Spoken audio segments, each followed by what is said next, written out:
Em nome do Pai, do Filho e do Espírito Santo. Amém. Ave Maria, cheia de graça, o Senhor é convosco. Bendita sois vós entre as mulheres, e bendito é o fruto do vosso ventre, Jesus. Santa Maria, Mãe de Deus, rogai por nós, pecadores, agora e na hora de nossa morte. Amém. Nossa Senhora das Dores, rogai por nós.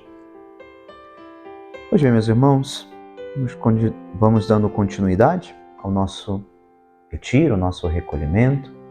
Esta celebração, esta ocasião é muito particular, Sexta-feira Santa, dia de jejum, dia de abstinência, e de termos diante dos nossos olhos a cruz do Senhor, o local de destaque na nossa casa, né? Não só na celebração, que vamos fazer a nossa veneração, adoração à Santa Cruz, a Jesus que da cruz nos demonstra esse amor de Deus que se derrama sobre o nosso coração ao extremo da cruz. Possamos, durante o nosso dia, não só visitando o Senhor no monumento, na capela da reposição, mas também, às vezes em que passarmos diante do nosso crucifixo, daquele altar que nós montamos na nossa casa, né? Poder ter essas palavras de carinho para com o nosso Senhor, né? Esse agradecimento, essa reverência nesta sexta-feira, particularmente, conta da importância que esse dia assume para a nossa vida, né? A entrega de Jesus, a sua morte, nos alcança a possibilidade do céu, com a morte de Jesus, que Ele nos compra a alto preço, com o seu sangue redentor, nos compra de novo para Deus, nos redime, né? Compra novamente, pertencemos novamente ao Senhor, depois do seu sacrifício na cruz, depois da sua entrega. Ninguém tira a minha vida, eu a dou livremente. Essa é a tônica da celebração desta sexta-feira. A entrega voluntária, a entrega por amor que Jesus faz da sua vida por nós, pela nossa salvação, pela nossa redenção. Hoje é a única ocasião em que nós não temos na liturgia da igreja a celebração eucarística, a Santa Missa, o único dia no ano em que não há prescrição da Santa Missa, mas sim a celebração da Paixão do Senhor por volta das 3 da tarde, com a adoração à Santa Cruz e, por fim, a comunhão eucarística nas partes que compõem essa celebração, né? Também as preces, enfim, mas o anúncio da Paixão de Cristo segundo São João e depois concluímos com a comunhão eucarística. Esse dia tão particular, é o dia de recolhimento, o dia de fazermos ainda mais aquele silêncio interior que víamos desde o começo do nosso retiro, ter esse momento mais de discrição, né? De ter um coração recolhido, de estar diante do Senhor crucifixo, né? Diante do Senhor que se entrega, que morre pela nossa salvação. Não vamos ler hoje o texto bíblico, o Evangelho, como temos feito até agora, precisamente porque o Evangelho, a Paixão segundo São João, que vamos ler na liturgia de hoje, é bem extensa, mas quero propor aos senhores, no início da nossa meditação, um hino que a liturgia prescreve, que a liturgia propõe para este dia, para esta celebração, né? Na hora, enquanto se faz o ósculo, a cruz, ou aquelas reverências que cada um pode particularmente desejar realizar, né? A genuflexão, enfim, quando nos aproximamos da cruz para adorá-la, nós podemos cantar o que a liturgia nos apresenta como possibilidade, o lamento do Senhor, ou os lamentos do Senhor. É um hino que, enfim, embora não tenha brotado dos lábios do Senhor, da cruz, nós o vemos pedindo perdão pelos seus algozes, nos oferecendo, nos apresentando a sua mãe, né? Rezando ao Pai. Mas esses lamentos do Senhor, este hino tão significativo, penso que já nos pode começar a colocar no panorama desta celebração aquilo que nos coloca como não apenas e meros coadjuvantes na cena que hoje contemplamos. A cruz de Jesus não foi algo isolado na história, mas Jesus da cruz rezava e pensava em você e em mim. Pensava em nós, redimia os nossos pecados, até aqueles que ainda nem os cometemos. Jesus tem presente nesse momento, na cruz, né? E poderia, talvez, dirigir ao nosso coração também essas palavras que esse hino recolhe. E por isso cito ao início da nossa meditação, né? Que tenhamos presente que os nossos pecados, que aquilo que vamos fazendo e ofendendo a Deus com as nossas decisões, com as nossas opções longe dele, não são meros coadjuvantes nessa cena, né? E o Senhor que vai à cruz, vai e se oferece exatamente por conta daquilo que na nossa vida foi inimizade com Deus. Diz esse hino: que te fiz, meu povo eleito? Dizem que te contristei. Que mais podia ter feito? Em que foi que eu te faltei? Eu te fiz sair do Egito, com maná te alimentei. Preparei-te bela terra, tu, a cruz para o teu rei. Bela vinha eu te plantara, tu plantaste a lança em mim. Águas doces eu te dava, foste amargo até o fim. Flagelei por ti o Egito, primogênitos matei. Tu, porém, me flagelaste, entregaste o próprio rei. Eu te fiz sair do Egito, afoguei o faraó, aos teus sumos sacerdotes, entregaste-me sem dó. Eu te abri o mar vermelho, tu me abriste o coração. A Pilatos me levaste, eu levei-te pela mão. Pus maná no teu deserto, teu ódio me flagelou. Fiz da pedra correr água, o teu fel me saturou. Cananeus por ti batera, bateu-me uma cana à toa. Dei-te cetro e realeza, tu de espinhos a coroa. Só na cruz tu me exaltaste, quando em tudo te exaltei. Por que a morte me entregaste? Em que foi que eu te faltei?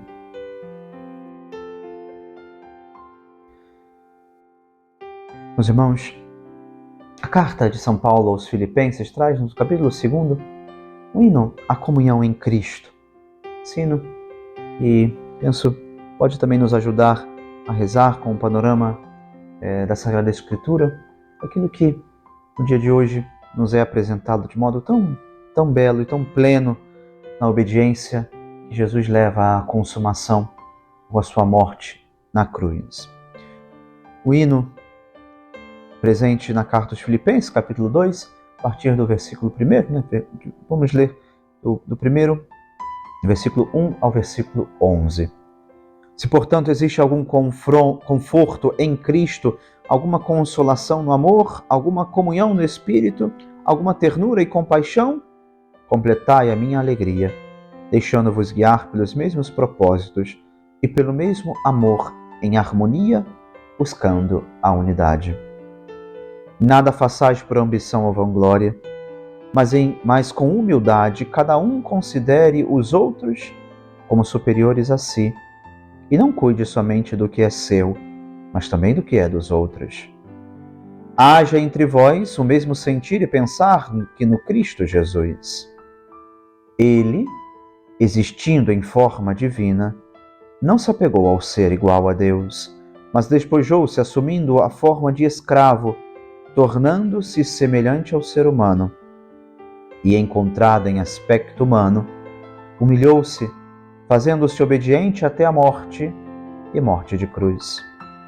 Por isso Deus o exaltou acima de tudo e lhe deu o nome que está acima de todo nome, para que em nome de Jesus todo joelho se dobre, no céu, na terra e abaixo da terra, e toda língua confesse: Jesus Cristo é o Senhor, para a glória de Deus Pai. Cito também a carta aos Hebreus, capítulo 5, versículo 7, de 7 a 9. Ele, nos dias de sua vida na carne, dirigiu preces e súplicas com forte clamor e lágrimas àquele que tinha poder de salvá-lo da morte, e foi atendido por causa de sua piedosa submissão. Mesmo sendo filho, aprendeu o que significa a obediência por aquilo que ele sofreu. Mas, quando levou a termo sua vida, tornou-se causa de salvação eterna para todos os que lhe obedecem. Pois, meus irmãos, diante desses dois textos, diante daquilo que nós vamos vendo, contemplando a cruz do Senhor, essa pergunta que termina aquele hino litúrgico que será cantado nas nossas assembleias na tarde de hoje. Hoje estamos propondo precisamente essa nossa meditação no início da manhã para que já possamos ir vivenciando aquilo que este dia nos reserva, na nossa fé, na nossa piedade, unidos a Jesus, recolhido na capela da reposição, mais à tarde, quando estivermos contemplando a sua cruz. Essa pergunta tem que falar ao profundo do nosso coração: em que foi que eu lhe faltei? Pode nos parecer que aqui estamos longe, temporalmente falando, do acontecido, né? Mas não nos esqueçamos que todas as vezes os nossos pecados entram na nossa alma, os pecados falam ao nosso coração, que os pecados marcam, ferem e criam essa inimizade com Deus outra vez dentro de nós. Jesus é levado à cruz por eles. Jesus sofre, Jesus padece, Jesus se entrega para que esses pecados, para que as nossas dores e as nossas enfermidades fossem saradas, fossem curadas pela sua dor, pela sua oferta, pela sua entrega. Na cruz está a perfeita justiça, porque há o perfeito sacrifício. Jesus cumpre com a sua entrega, com a sua vida, com a sua oferta, a justiça que Deus esperava. Ninguém poderia amar a Deus como Jesus amou. Ninguém poderia ofertar ao Pai como Jesus ofertou. Um sacrifício perfeito, um sacrifício pleno, um sacrifício vivido na obediência. Essas duas leituras, nós vemos essa palavra presente, essa palavra de intercessão entre ambas, essa palavra comum. Cristo se fez obediente, aprendeu a ser obediente com a sua vida, na sua morte, sofrendo, oferecendo-se. Obediência que ele se fez ao se humilhar, fez-se obediente até a morte, e morte de cruz. Essa palavra, essa obediência, essa verdade, que nosso coração tem que ter muito presente nesse dia, também porque Jesus é o modelo de como nós devemos e precisamos buscar, seguir e cumprir a vontade de Deus na nossa vida. Muitas vezes nós associamos a obediência ao sofrimento, como se Jesus, ao obedecer a Deus, estivesse obedecendo porque sofria. É como se obedecer a Deus é ter um coração resignado àquilo que nós não podemos mudar. E obedecer a Deus, portanto, nesse contexto, se torna sempre pesado. Nós precisamos olhar para a cruz de Jesus e perceber que a obediência não é o que pesa no nosso coração, mas o que nos liberta. A obediência a Deus é o que nos torna livres, é o que nos faz alçar voos na esperança do céu, que o Senhor nos aguarda, que o Senhor nos reserva, que o Senhor nos prepara. Jesus, com a sua própria vida, ele nos redimia e era obediente em tudo aquilo que ele fazia. Toda a vida de Jesus era redentora. O Catecismo da Igreja, no número 517, nos faz recordar precisamente essa realidade. Toda a vida de Cristo é mistério de redenção. A redenção vem-nos antes de mais pelo sangue da cruz. Mas este mistério está atuante em toda a vida de Cristo. já na sua encarnação, pela qual, fazendo-se pobre, nos enriquece com a sua pobreza. Na vida oculta, pela sua obediência, repara a nossa insubmissão. Na palavra que purifica os seus ouvintes, nas curas e expulsões dos demônios, pelas quais toma sobre si as nossas enfermidades, carrega com as nossas doenças. Na ressurreição, por fim, pela qual nos justifica. Essa obediência, então, meus irmãos, que cura a nossa desobediência.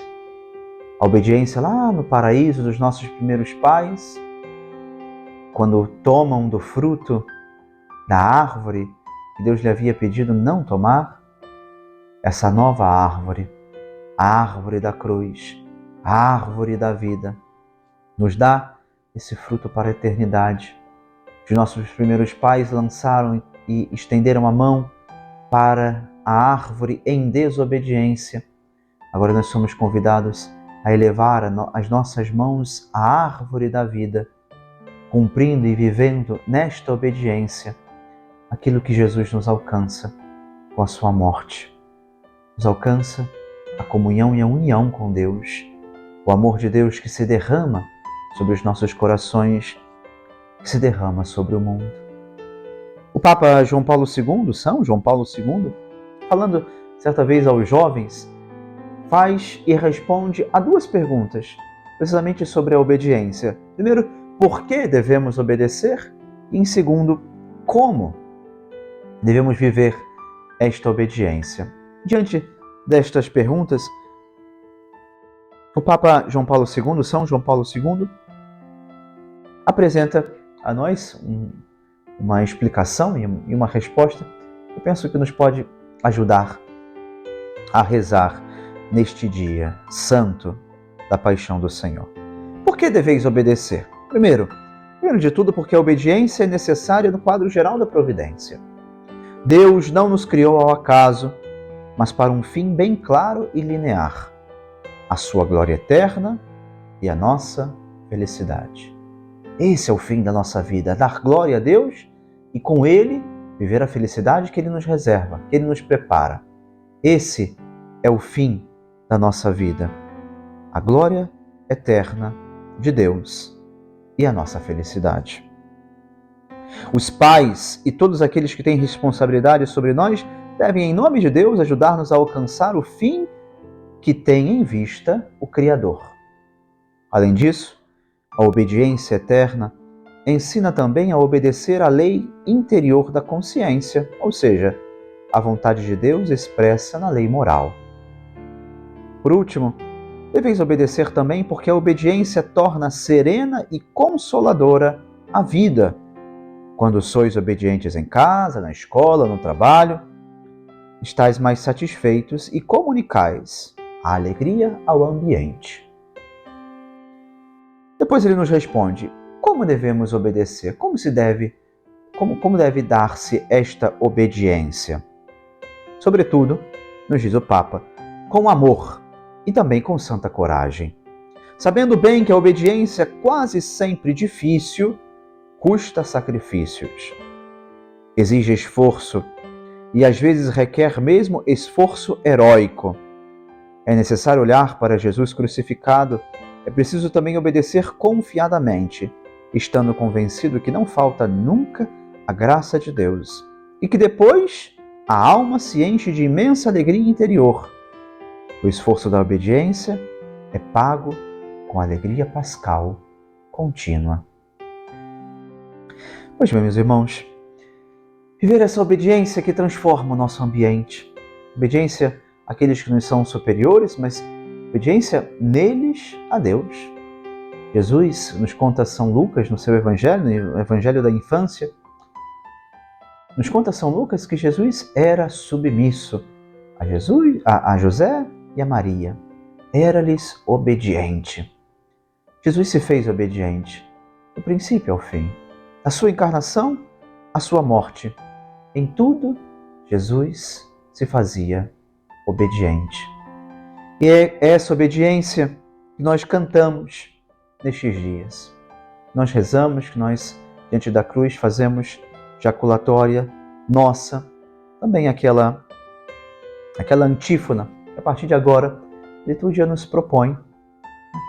A partir de hoje, melhor, a partir de ontem, a Quinta-feira Santa, a liturgia foi começando a compor uma antífona que perdura até o Sábado Santo, os glórias que nós vamos rezando, né? Também no Rosário, quando rezamos o Rosário, a liturgia, enfim, a Igreja nos propõe ir substituindo ao longo desses dias por uma outra jaculatória, por uma outra antífona.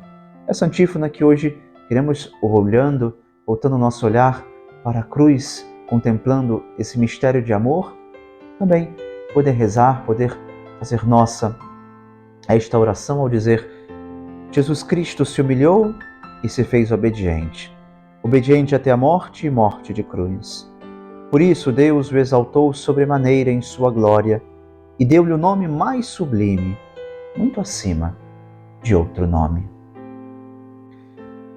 Santo Agostinho, comentando o Evangelho segundo São João, no seu tratado sobre o Evangelho segundo São João, nos fala desse amor que a cruz é a expressão maior, da qual a cruz é a expressão maior.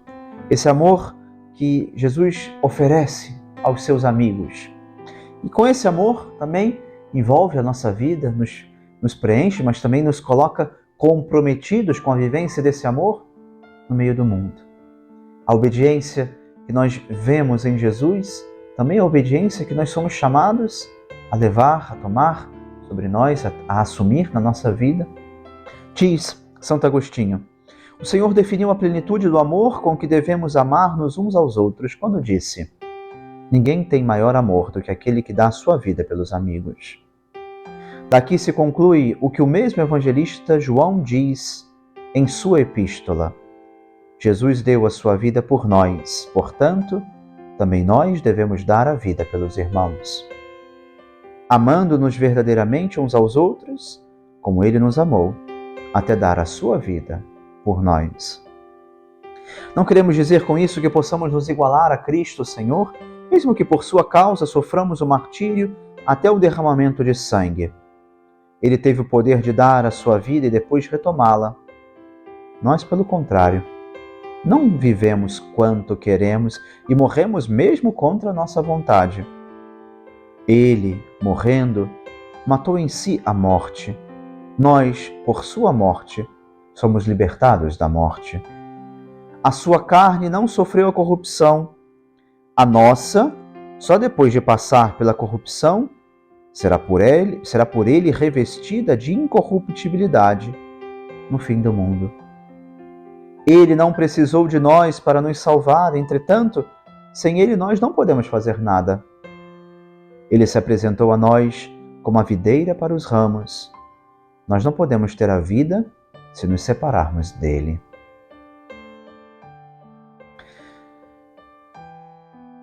Nesse dia em que, insisto, precisamos voltar muito nosso olhar para a cruz, vamos nos dando conta de que a cruz é sinal, mencionava já no princípio nossa meditação, sinal dessa plena justiça. Justiça daquele sacrifício perfeito que só Jesus poderia oferecer. Ele, mediador entre Deus e os homens, ele que nos une ao Pai, nos une a Deus. Ele, com seu sacrifício, cumpre a justiça.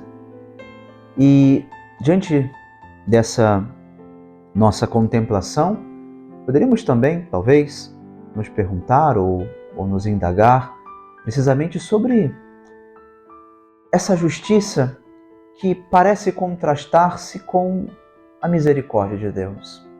Como se as duas realidades fossem opostas, se a cruz de Jesus não fosse manifestação de justiça e ao mesmo tempo de misericórdia. É na misericórdia que Deus demonstra, manifesta a sua justiça. Deus é justiça perfeita, mas é também plena misericórdia. Não é a justiça o oposto da misericórdia. O oposto da misericórdia é a vingança. E com a cruz, nós contemplamos nesse dia, com esse hino à misericórdia do Senhor que nós elevamos aos céus com a nossa vida, com a nossa ação de graças desta celebração, desta Sexta-feira Santa, nós reconhecemos que a cruz foi o meio pelo qual aplacou-se essa vingança que talvez os nossos pecados mereciam, com os castigos que deveríamos sofrer por eles. Deus não recorre à vingança para tratar-nos, não. Deus, com a sua justiça, manifesta-se na sua misericórdia o seu amor inesgotável. Com a sua justiça, Deus manifesta a sua misericórdia que vem em socorro da nossa humanidade ferida, que na cruz entrega o seu Filho para a redenção. Deus enviou o seu Filho para que todo que nele creia não pereça, mas tenha a vida eterna. Diz o cardeal Cantalamessa, comentando precisamente esse aspecto da misericórdia e da justiça, ele diz que já é hora de perceber que o verdadeiro oposto da misericórdia não é a justiça, mas o oposto da misericórdia é a vingança.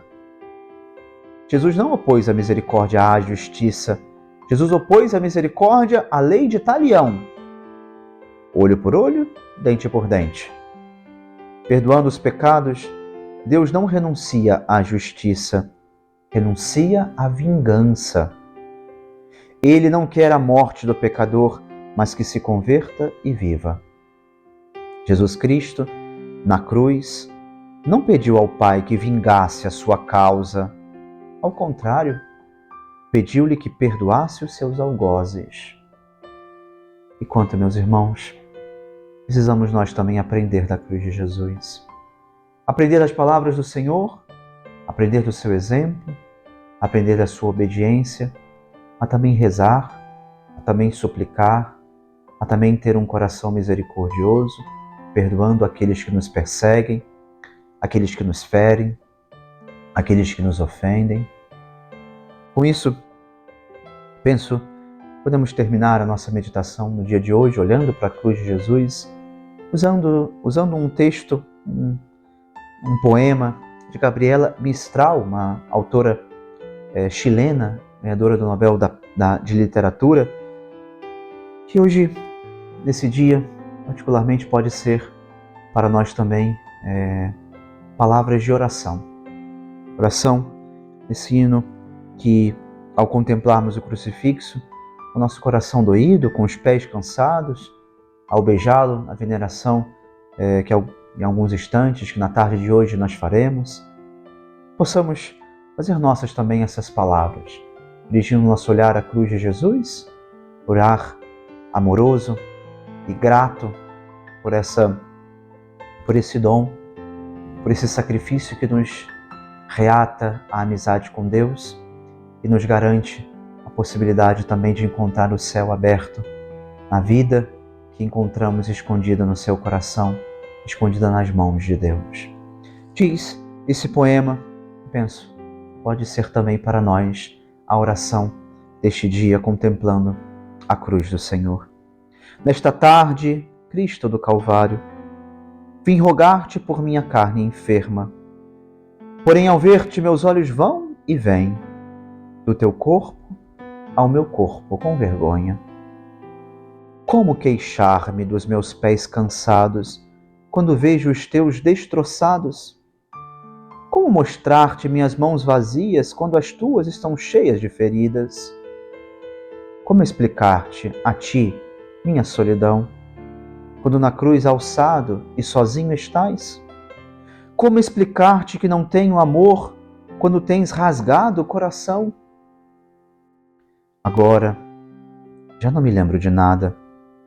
Fugiram de mim todas as dores.